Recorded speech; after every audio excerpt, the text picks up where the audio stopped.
Welcome back to IGN's History of Awesome, a year-by-year breakdown of the big events that shape pop culture. Today we're talking about 2011, the year that HBO first gave us Game of Thrones. Superhero movies were in full swing with the release of Captain America, the First Avenger, Thor, and X-Men First Class, and over in games, Valve gave us one of the best game sequels ever with Portal 2. There's a lot to talk about, so let's get the discussion started.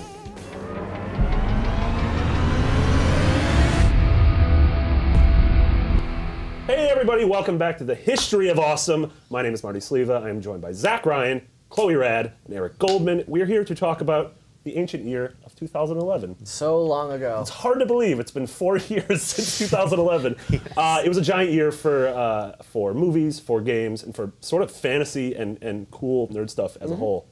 We're going to jump into games right away. That fall had a trio of games that were, I guess, 2 of them were in the fall, 1 of them was in the spring. 2 of the biggest fantasy games of the last generation. Let's talk about Dark Souls. Chloe, we're here. We're finally talking about Dark Souls. What is it about this game that sort of put From Software on the map? It was just different than anything that had come out recently. I mean, it gave, I think Miyazaki recently said in an interview that the reason it got so big is because people always wanted games like this. It was just challenging but fair, and I think that's something that a lot of people don't really get about Dark Souls. It doesn't hate you, you know. It wants you to win. It teaches you as you go, and like it has that tough but fair. It's the Judge Judy of video games. It's tough but fair. It feels like those those 8-bit games like a lot of us grew up playing, stuff like Mega Man and Castlevania, and that was, yes, it was punishing, but it was fair, and every time you die, it's sort of your fault, and you learn a lesson from it. You learn something new, right. Yeah, I never played Dark Souls because I'm a big crybaby. Yeah. But I did play a lot of Bloodborne, and that was, I finally kind of got what everybody's talking about in the way that, like, it teaches you things in every system and in every step of that game. Like, every time you get incrementally a little further, it's because of the mistakes that you made in the past. Yeah. And that's just a really interesting way to design it, like a really interesting aspect to design a game around. Is like, yeah, it's tough as nails, but if you have the tenacity, like, you can get through it. Yeah. Oh. I think like the best aspect too, like one of my favorite parts about it is the level design. Yeah. I mean, it just blew me away. Like the first time you come upon Firelink Shrine, right, and everybody always goes down that path with the skeletons, and then you realize like, oh, things don't scale with you. You know, the world's not going to cater to your little newbie. Like, well, and so much of it is open right from the get-go. And you're like, yeah, I'm gonna go into the graveyard and fight. And you're like, oh, I can't do that. And you're like, well, I'm gonna go into the ruins below. And it's like, no, I can't do this either. Yeah. It was really, it has that sort of Metroidvania mentality, and honestly, I think it's the best Metroidvania that's not a Metroid or a Vania.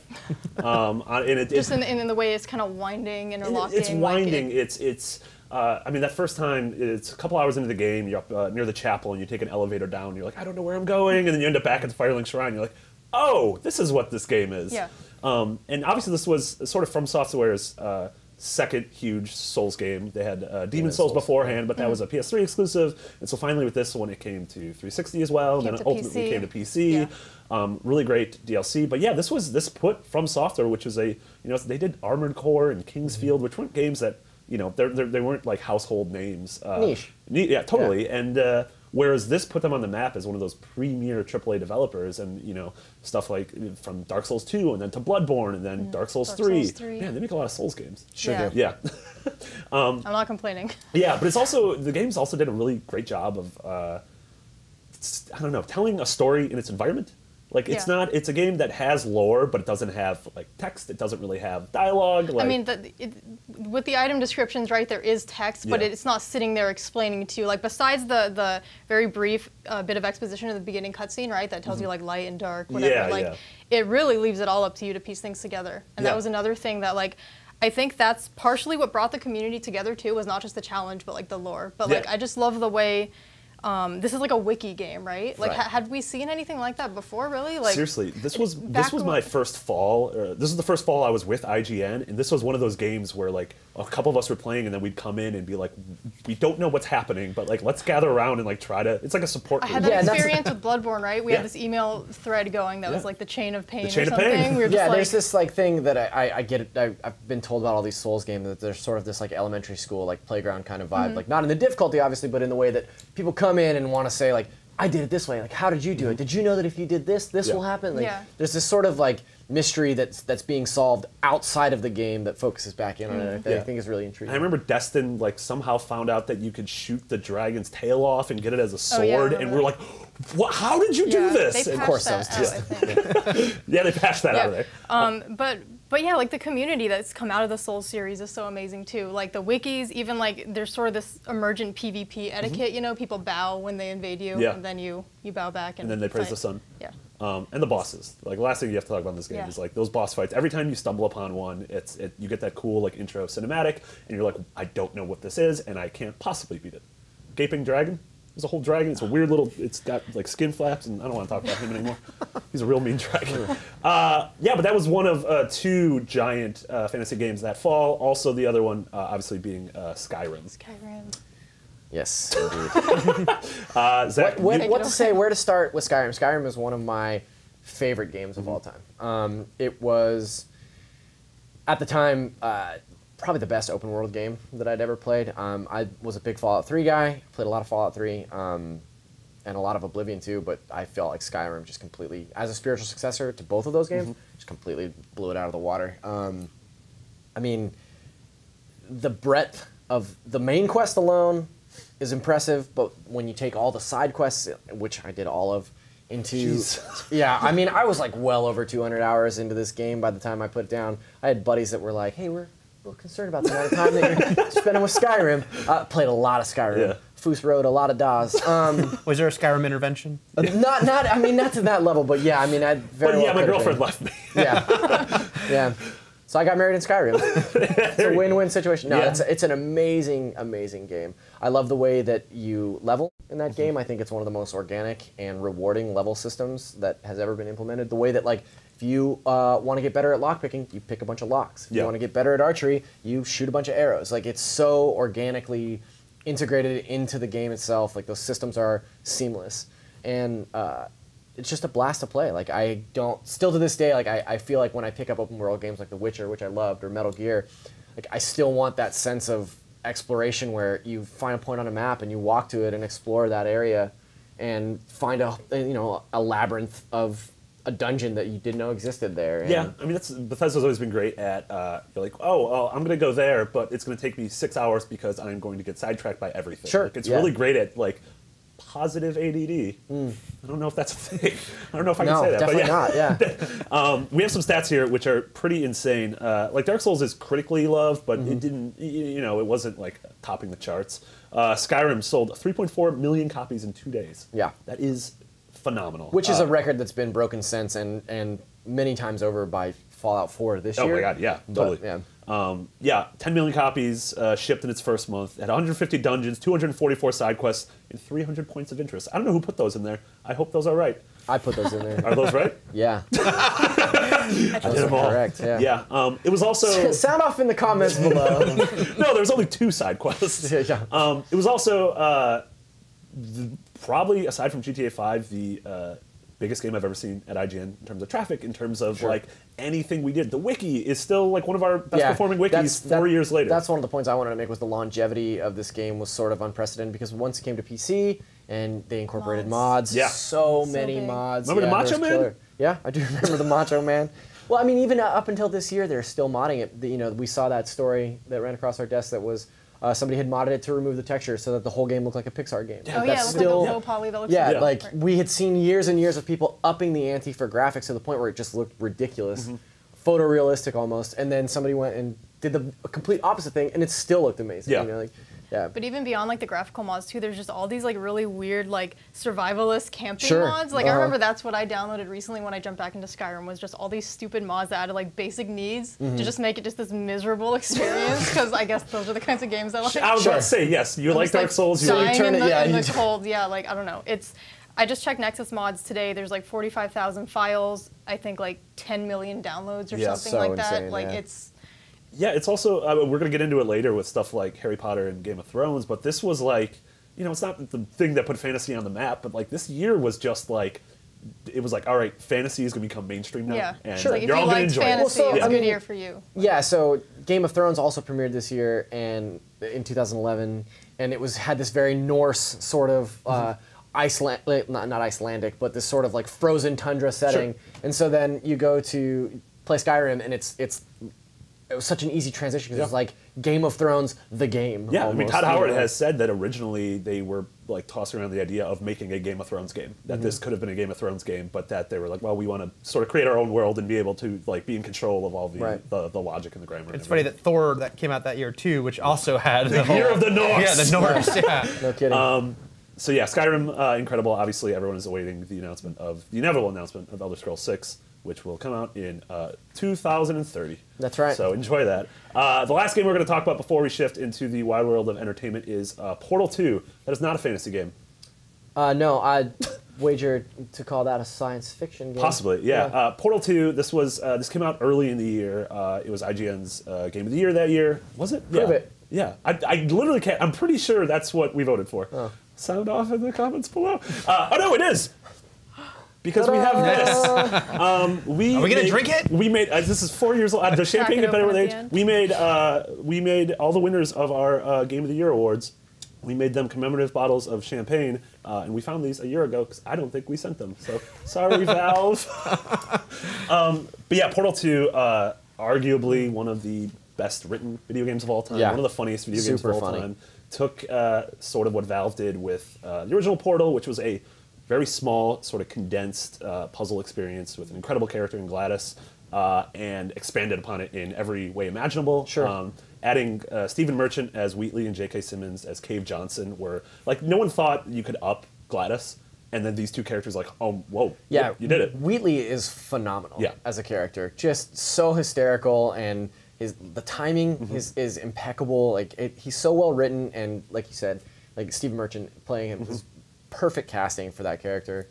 Yeah, and really it opened up the sort of the universe and brought in the ties, like the actual ties with the Half-Life games. Sure. And just the crazy puzzles and the putting different colored liquids on the walls in order to get different properties. Yeah. And then the co-op.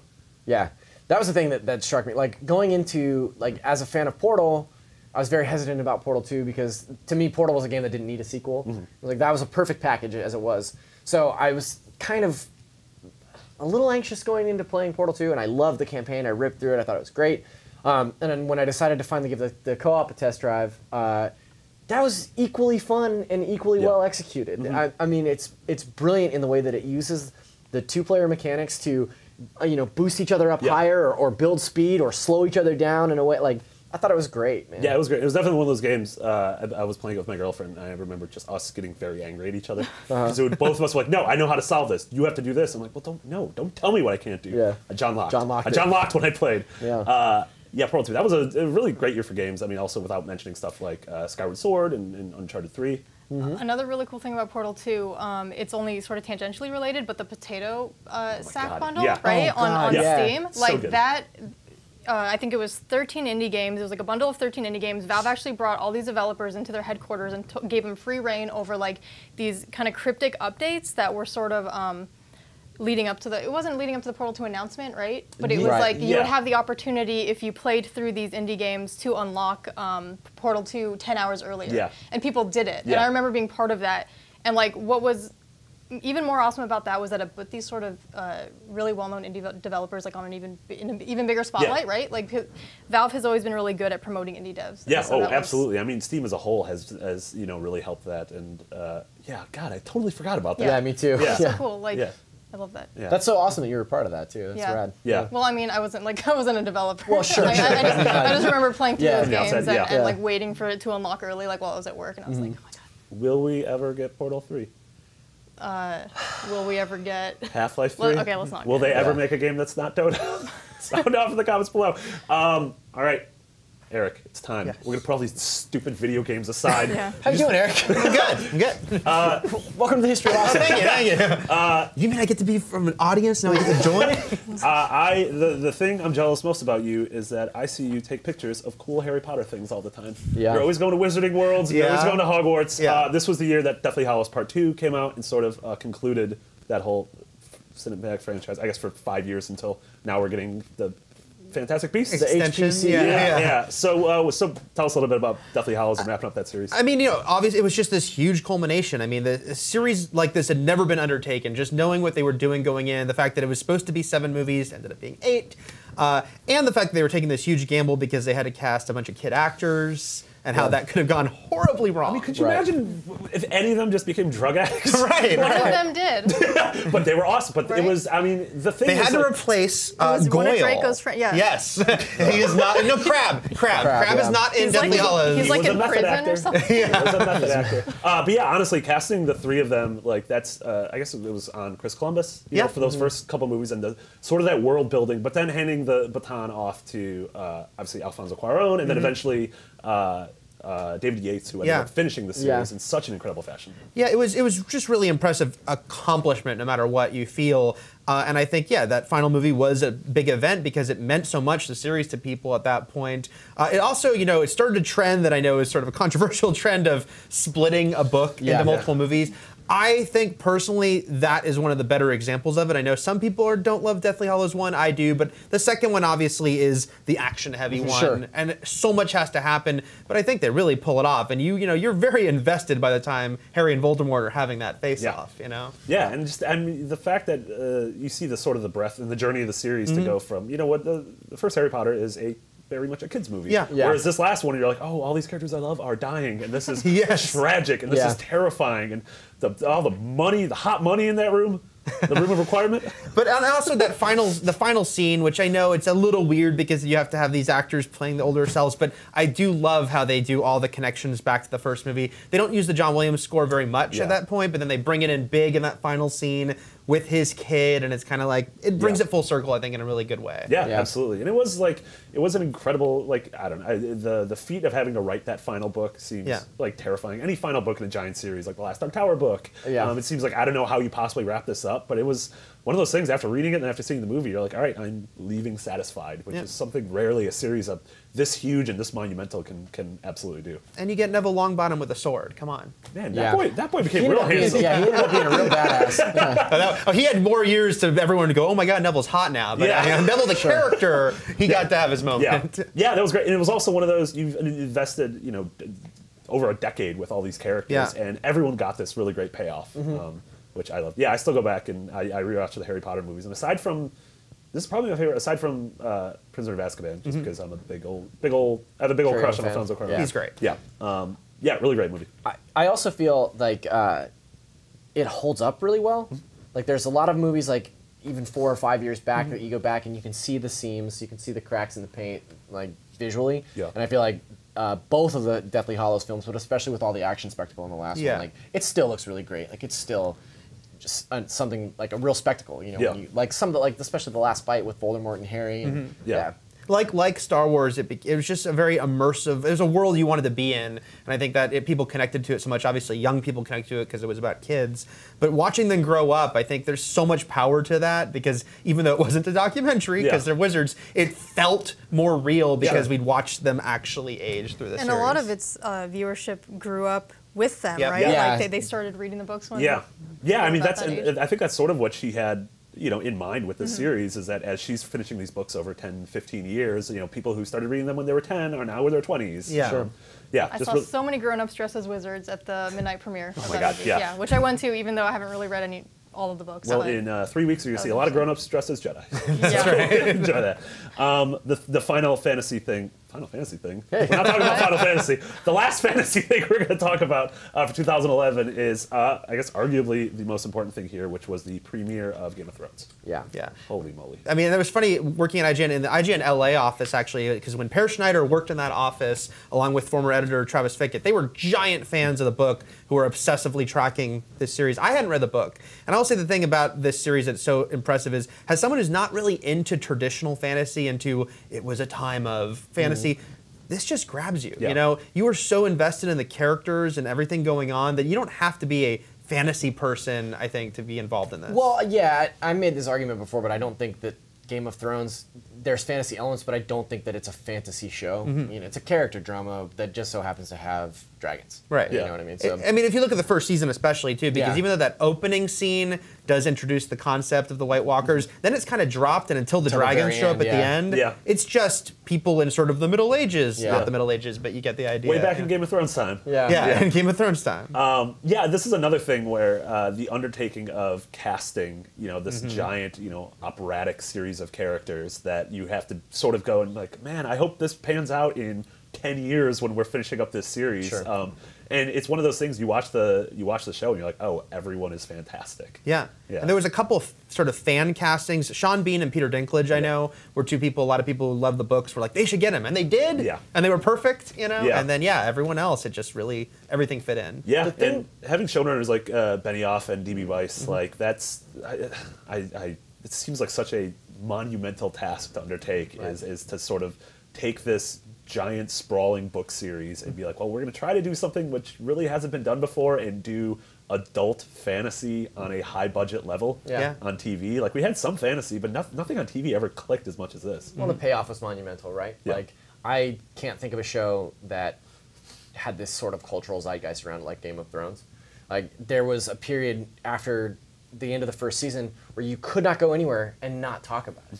Like, I remember having to put a moratorium on it among some of my friends. It's like, we cannot talk about this show any longer. We've talked about it to death. Like, yes, it's phenomenal. And still, I mean, that still happens, but there was a while there where everyone was talking about it. Yeah. Everyone was watching. I mean, Still, when it premieres, that's that Monday morning. It's this weird thing where like, oh, if you didn't watch it in the first 12 hours it's out, you're probably gonna get spoiled in this office, which is terrifying. And, Well, and I want to Office, commend them also. You're saying Benioff and Weiss, what they were taking on. They also were taking books that were so specific with the point of views, the way the chapters are done. So they're really opening it up. And as the years have gone on, of course, there's been some controversial decisions. But by and large, I thought it was really impressive, especially looking at that first season, how it's like, hey, what was going on with Cersei and Robert? Since we never would follow them down the hall, since they weren't point of view characters. What was going on with Littlefinger? And a lot of really good scenes were invented for the show, which often is not the case. Yeah, I mean, but here I think they did a great job of taking those characters and really expanding them. Yeah, I mean that's the best adaptations are willing to bend. Yeah, like, sure. That's the whole thing. Like the Kubrick Shining. Like the reason that is so phenomenal is because it's willing to deviate from Stephen King's book. And I know Stephen King's not a huge fan of the movie, but like that's a much better movie than the TV miniseries was, or whatever that was. Yes. Honestly, Game of Thrones by the end, as someone who didn't, I haven't read I tried reading the first books a couple times, and just it is sort of impenetrable. Like you, I'm not a giant fantasy fan. I have read the books and love them now. Oh, have you? Before the show debuted, I was like, okay, I got to do my research. And you read all of the them? books before the show debuted? Yeah. Whew. So Herculean task. Much better at your job than we are. I have since read them all, but I've done them like as the next season is premiering, I'll read the book first. Yeah. So, yeah. Yeah, but just by the end of the, I guess spoilers, by the end of the first season, when Sean Bean gets decapitated, you're like, oh, this can happen. Oh yeah. Like this. Oh, Yeah. this is no one's safe on this show. So, Yeah. as- Did I just spoil that for you? Well, I mean, I knew about that by now, but like as someone who hasn't really, I've only seen the first couple episodes, right? It's been really fun watching fan reactions. Like people actually record themselves Yeah, reacting to episodes, like Red Wedding, was it? Right? Oh yeah, Yeah. I mean, honestly, any of those, like, we have a ton of giant fans of the books in the office, and like that's sort of like, oh man, Communal this freak week's out, right? coming together. I'm like, Yeah. what's gonna happen? Yeah. That was this macabre anticipation, right? Because the books didn't play by the rules. Yeah. They didn't Right. play fair, and who was supposed to be the hero was killed. And there was so many times where you think, oh, I know where it's going, and then it didn't. So then it became this kind of fun, dark game that all of us had read the books would play, where we're like, okay, I didn't film people, but I was still watching people. Yeah, you're like, oh, this is gonna. Oh no, totally. Yeah, when wait till they I see this. rewatched it, or when I watched it with people, like when the Red Wedding's coming up, I'm like, oh man, I'm really happy I could see you cry right now. yeah. that was really sad. Sadistic. Yeah, that's why she left. A little bit. Yeah, Game of Thrones, obviously, and the other sort of big thing to talk about is the fact that we're getting to the point where they're lapping the books. Like, Yeah. they're making the show quicker than George R. R. Martin, George R. R. Martin. They've caught up now, and Yeah. so yes, it's going to be very interesting because even though we know that they've sort of sat down with him and they've been told the ending, they're like the two people who know the ending. Yeah. But I just feel we're going to have to take a very different road to get there. Yeah. First of all, it will spoil the books, I think, because I think the major deaths and stuff will be the same. But also, I think when it's all said and done, I think the latter, maybe the last third of these stories stories will take very different routes to get Which there. I think is super exciting. Yeah, me too. Like you're going to see, and I have full faith in them. I mean, everyone should have full faith in them after these 5 seasons. Yeah. They just absolutely crushed it. I think that the dichotomy between the books and the TV series is one of the parts that I like the most about Game of Thrones. I like the little changes. Like, I do think that the TV series has made changes for the better, but the stuff that they leave out of the books, I don't think is bad. I think it serves in a different purpose. And, like, I don't know. I like to think of them as two completely separate entities. Yeah. Telling us, like, the same story, obviously, but in two different ways. I don't know. And I totally agree with you. There's always going to be people who think like they want the page-for-page has to be adaptation. this way, yeah. And it's just not realistic. I mean, people every year we see people on our site, other sites go, why don't they make more than 10? And they're like, we can't. Yeah. This is, do you know what we're doing here? Yeah. And we're filming in multiple countries. Yeah. They have to write all the scripts ahead of time. It's an insane show to pull off. They can't do more. They can't include every character, but what they're doing is amazing. I mean, also the production levels are the levels of a Hollywood blockbuster. Yeah. Like you look at in the last season, that giant battle, and you're like, this is better than anything I've seen in theaters this year. Like, how is this possible? How is this on my TV? It's not TV. It's HBO. But it's on your TV. Yeah, Game of Thrones. That's probably still the biggest pop culture thing in our office. Bigger than any game, bigger than any movie. Like, that's the thing that everyone is waiting for. What about the Game of Thrones game? Dude, see, and then we got the expanded, like, Telltale made this really cool Game of Thrones game, and it really took what was a sort of a niche genre series and brought it to mainstream, and everyone likes it. And like you said, it's because it's fantasy, but it's a character drama.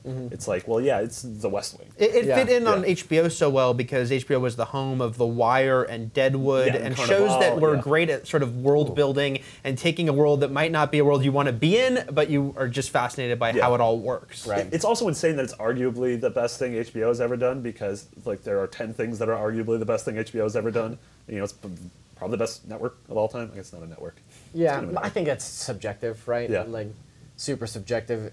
You might like a crime drama more so than you would like fantasy just inherently. You an But Ozman? there's what's that? You an Ozman? I was thinking more I think- about The Sopranos. Yes, The Sopranos. And I'm a That's Wire the best guy, thing but- HBO. Yeah, but I mean, ultimately, like, there's no, like Eric said, there's no denying like the production value and the level of quality in each of those episodes is just.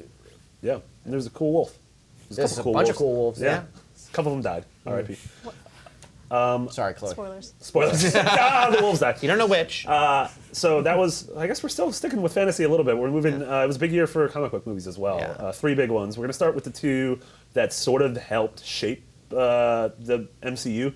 Obviously, Iron Man was the movie that brought us here, but Thor and Captain America, the first Avenger, are the ones that expanded the scope, and it's like, oh, this is what this universe can be. It can be all of these things. Those are really big for the tone too. Yeah, right, of the Marvel absolutely. Universe. And again, I know we keep bringing this up, but man, that casting, like, they really could have messed it up if they didn't get the perfect Iron Man or the perfect Thor or the perfect Captain America, and they did. Yeah, and we had Hemsworth, who was pretty unknown at the time, and we had Evans, who had to kind of deal with the baggage that he was the Human Torch. Yeah. A lot of people he shouldn't be in this because he was the Human Torch. I thought we agreed never to speak about it. But no, and then you watch the movie, you're like, nope, these guys are perfect. And it just, knowing the Avengers was coming, it was such a relief. Yeah. Because though they did end up recasting the Hulk, I think the last thing we'd want is like recasting left and right. Yeah, to go into this seriously. movie. Yeah, but they couldn't have recast the Hulk any better. Yeah. Oh, yeah. Mark Ruffalo's incredible. Yeah. And it really, it is, I think when people look back, like, very few people will say that the first Thor, the first Captain America are their favorite MCU movies, but they did their job of setting up who these characters were, which allowed us to get to movies that are incredible, like the Avengers and like Winter Soldier. Yeah. And honestly, it's origin stories are tough. Yeah. Like, I think we get burnt out on origin stories a lot. That's the whole thing, like, with Spider-Man, is we've seen his origin story so many times that we're sort of burnt out on it. But the way they handled, Kenneth Branagh handling, with also the fact that Kenneth Branagh directed Thor, Right. like, how is this possible? Like, Yeah. what perfect combination. And honestly, the rest of the cast in Thor 2 is great. Or Thor also is great. And it also gave us my favorite MCU, I guess, cinematic villain. I think Kilgrave might be my new favorite Marvel villain, but Loki. Is, I mean, I think that's everyone's. If you were to like look at all the villains across all the movies, I think Loki is pretty much everyone's favorite. And just awesome casting. It's crazy that he actually auditioned to play Thor. Initially, can't imagine that. But he's so perfect as Loki. And in that movie, there's a more sympathetic side to him. We're seeing. while at the same time being the trickster, being this guy who's so duplicitous. I thought he was perfect. The first Thor, not a great movie. It's a good fun movie, but the casting of those two guys especially is so crucial. Oh yeah, I mean that's so much of the especially the Avengers hinges on that casting. It's so great. And then let's talk a little bit about first Avenger. Not enough Dutch angles for me. I dig the first Avenger to Captain America. It's again, these movies were taking the Marvel Cinematic Universe and saying, look, we're going to go further because both Iron Man and Hulk were scientists whose abilities were science-based, even if the Hulk's superpowers, versus the fact that even though Cap's abilities come from science, they were still, it was a period movie. That was a huge thing to do because that just doesn't happen a lot, in a big sort of summer blockbuster sense.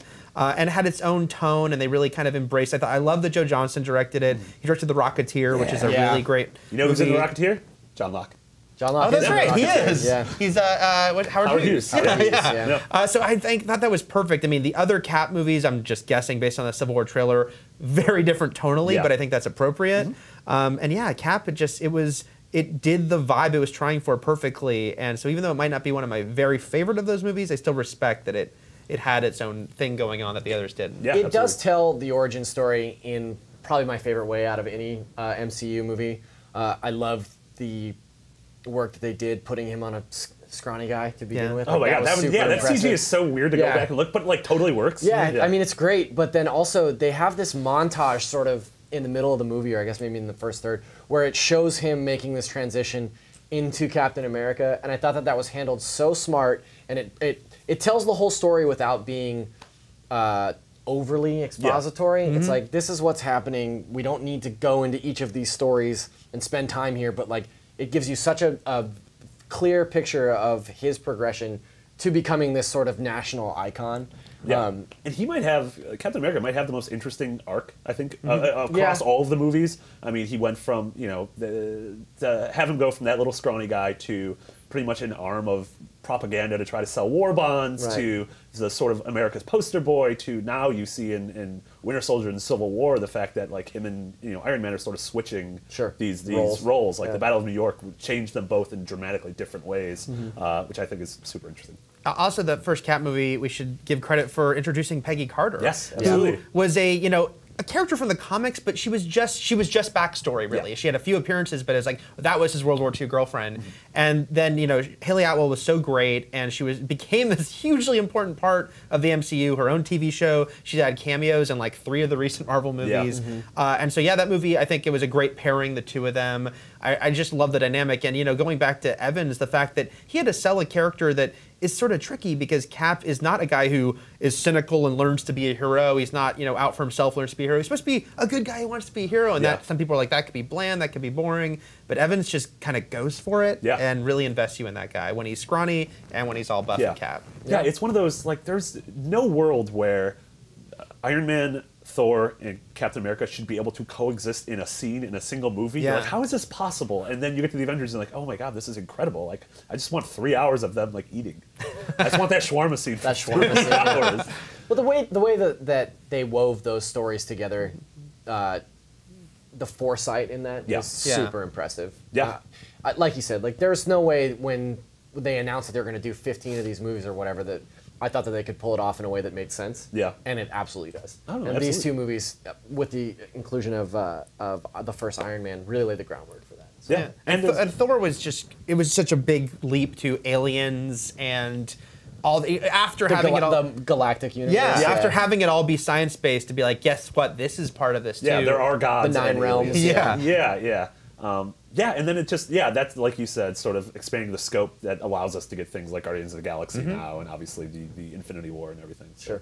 The other superhero thing, it's Marvel, but it's not this Marvel, X-Men First Class, which I am a huge fan of. I think what Matthew Vaughn did, sort of, coming off the husks of the first Wolverine movie and Last Stand. It's sort of like, hey, you need to reboot this. Well, not actually reboot it, because it's not really a reboot. And to me, he absolutely just knocked it out of the park. Yeah, I love this movie too, and there was a lot of cynicism going into this movie because, like you mentioned, they're coming off 2 terrible movies, and because the MCU had begun, so it really shifted the it still happens, but the give the rights back to Marvel thing, because no one had any faith in Fox anymore after those last 2 movies. And then the first poster sucked, and there was so many people saying this looks terrible. But I love First Class. It really has its own vibe, the sort of 60s spy movie aesthetic it goes for, the Magneto theme even, which is very much almost a Bond theme. There's just a lot of really cool things about this movie. The casting, so perfect. James McAvoy, Fassbender, and Jennifer Lawrence are so good. Let's keep talking about that casting. Yes. This is the year of the pretty good casting. Fassbender too, because I guess he was in Inglourious Basterds was before this, I believe. Yeah. But he hadn't really broken out yet. No, totally. And he just owns that role. Him and McAvoy are great together. And then you have to give them credit for the foresight on Jennifer Lawrence, who already had an Oscar nomination, but it was for Winter's Bone, a movie no one had seen, a year away from Hunger Games. And casting her, which obviously a year before she'd explode. It was pretty amazing that they assembled those three. And it's great to take Mystique, which was a character, in the first couple of movies, which Famke Jackson's character was sort of just there. You mean Rebecca Romaine? Rebecca Romaine. Famke Jackson was Jean Grey. Rebecca Romaine's character, who's just sort of there, didn't really, wasn't really three-dimensional. Whereas now, like this Mystique is sort of, these movies hinge on her. And Jennifer Lawrence's performance. Especially Days of Future Past. Yeah, totally. And I know, there's always going to be people who really, I take it in a good-humored way. There's some people who get really mad about the continuity issues of the series. They exist for sure. Professor X saying, when I was 17, I met this man, and he's not 17 in this movie. But on its own terms, as you said, it was a weird, soft reboot, First Class, and then Days of Future Past really tied it back in anyway. But I just thought I really liked that it felt Matthew Vaughn did such a good job of taking this series into a whole different direction. And yet, at the same time, it was the first time we got the yellow and blue costumes, like the comic books. It kind of melded a lot of things together, and every aspect doesn't work of First Class, but I still think it feels like its own movie in a way. There's a generic feel to some superhero movies. First Class, I don't think, has that. No, absolutely. And this is Matthew Vaughn, but with this and Layer Cake, he directed my 2 favorite James Bond movies that aren't James Bond. That are James Bond movies, Good job. And he almost directed X-Men 3. What could have been? What could have been? Ratner. There's a couple, 2 other movies we want to talk about before we wrap up 2011.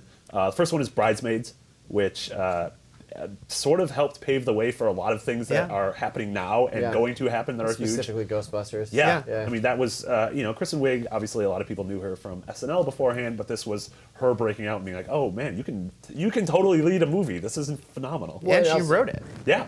And it painted her in, I think, a lot of different dimensions than we saw on SNL, which was strictly comedy. That character's actually pretty dark in Bridesmaids, and that opened up, I think, her career for a lot of other roles that she's had since then. Which is really interesting to me. Like, I think that the ability her ability to play those kinds of characters on display here was probably the most important part about Bridesmaids. Yeah, and Melissa McCarthy. Melissa McCarthy, who had sort of almost been on the cusp of stardom for a while. But this gave her, it was such a great role for her. She was hysterical in it, sort of stole every scene, and turned her into a movie star. Very, very, very quickly. That was very, and she's actually kind of a bigger star than Kristen Wiig. Out of Bridesmaids, which is crazy. This was also Paul Feig. I think Paul Feig. I think Kevin Feige, Paul Feig. This was him sort of, he had made a name for himself with stuff like Freaks and Geeks and Arrested Development, and this was him like putting his stamp on movies and being like, I can do this now. Yeah, it was interesting for him because he created Freaks and Geeks and ran it with Apatow, but then Apatow had sort of the more notable career through the first decade of the 2000s. I mean, he was working, he was directing a lot of great TV, Arrested Development, The Office, but Bridesmaids did, with Apatow producing, we should note, but it kind of really gave him a new career and revitalized his career in a big way by just showing what he could do as a director of a feature film and having such a huge success with it. No, absolutely. And while doing a little bit of research on this, I totally forgot I had 2 Academy Award nominations. Original screenplay, and Melissa McCarthy got a nomination for supporting actress. Whoa. I was like, wow, I totally So rare for comedies to get nominated too. Like I remember Kevin Kline for Fish Called Wanda is another rarity. So that's really, no matter what you think, Melissa McCarthy is always going to be one of those people too. I think any sort of extreme comic presence is polarizing, but just getting that nomination is really impressive just because comedy, especially actors in comedies, it's so easy to be overlooked by the person, playing the dying person in the period drama. So Except it's really cool. I think it was that Woody Allen film that won that year. That's Midnight. Midnight in Paris. Yeah. I like that movie. It is a good movie. Midnight in Paris. Yeah, that's a good Oh, why are we talking about that? For our last movie, we were talking about Midnight in Paris. This is going to be the most Midnight in Paris coverage IGN has ever done. Really quick before we wrap up, the last thing I want to talk about is Drive. Can we talk about Drive? Yeah, we can talk about Drive. We're talking about We're Drive doing it right now. It's Killer happening. soundtrack, killer jacket. That's it. That's all. That's all pretty much the two things people remember. Is like yeah, that's a real cool. Drive was probably my favorite movie this year. That, 2011. yeah, I mean it was incredible. This was along with stuff like The Notebook and Blue Valentine and a lot of stuff that sort of put Ryan Gosling on the map as this like, oh man, you play a really good brooding sad boy. Yeah. That soundtrack too. Drive took it to the max though. Jeez, Drive is and then Only God Forgives. I don't even know what path that's going. Yeah, down that's for Ryan Gosling. Or The Place Between Two Pines. Yeah. Yeah. Yeah. I haven't seen that yet. Drive the incredible soundtrack, Beyond. absolutely Beyond. gorgeous movie. Put Nicholas Nicholas Winding Refn. That one you're on your own. No, she got it. No, she got there it. you go. There you go. I love it. Nicholas Wendigo. Yeah. Put him on the map as this director that you need to pay attention in this amazing young original voice. The movie has just the way it paints the city in terms of cinematography and in terms of just the way the city looks and breathes just seems like a place I don't want to go there, but I want to just view it from the outside as a voyeur. It's also this like anti-action film. Yeah. It the way it subverts all the tropes of that genre. And when the action does hit, it's just like that scene in the elevator. You're like, oh, I did not expect that. It's just in slaps these you. There's a bigger horrible impact. bursts. Yeah. It's whoa. It's such an observational movie, and there's these scenes. I mean, of him literally driving. Yeah. It's not a movie for everyone. I have encountered the person who's like, "Oh, that's slow, nothing's happening," but I was totally grabbed by that. I saw that movie kind of late. It'd been out for a while, and I was a little worried if it was overhyped to me. And then I went to see it by myself with maybe 2 other people in the theater. It'd been out for a while, and I was like, "Nope, this got me." Like the minute it begins, hearing the music. That damn jacket, Real cool scorpion jacket. The trailers were really misleading too. 'Cause I remember seeing the trailer and being like, I don't want to see some movie about Ryan Gosling. The whole cars, the whole lead up to that movie was like it seemed like such a nothing movie. Like, you know what I mean? Like there was nobody really heard about it. Like it just came out of nowhere, and then all of a sudden the critical response was so huge that I remember like my group of friends at the time was like, we have to go see this movie. I heard it's phenomenal, but it just came out of left field. Yeah. And after too, this just explosion of the whole '80s thing, Oh, right? yeah. Like would Hotline Miami exist? Yeah. Like if Totally. not for Drive? Yeah, honestly. That's a really good point. And that was, I think this was the first movie I ever saw Oscar Isaac in. Oh yeah. Yeah. I can't remember if Sucker Punch or this was first because I did see him in Sucker Punch. Sucker Punch. I mean, I think we'd all like to forget Sucker Punch. I did a really hard reset on Sucker Punch. Yeah. This is the first movie you saw him in where you're like, hey. You're like, oh, you can do this, and then all of a sudden it's Llewellyn Davis, and then he's doing a Star Wars. He's And in one whole- Apocalypse, yeah. Oh yeah. Oh, and Apocalypse. Yeah. Yep. Very exciting. That was 2011. Thank you guys so much. 2011 was a great year for games and for movies. But you know what else was a good year? 2012. So don't ever leave. Stick around. 2012 is coming up soon. We're going to talk about Journey. That's the only thing I remember from 2012. For everything else, History of Awesome, you're already in the right place. IGN.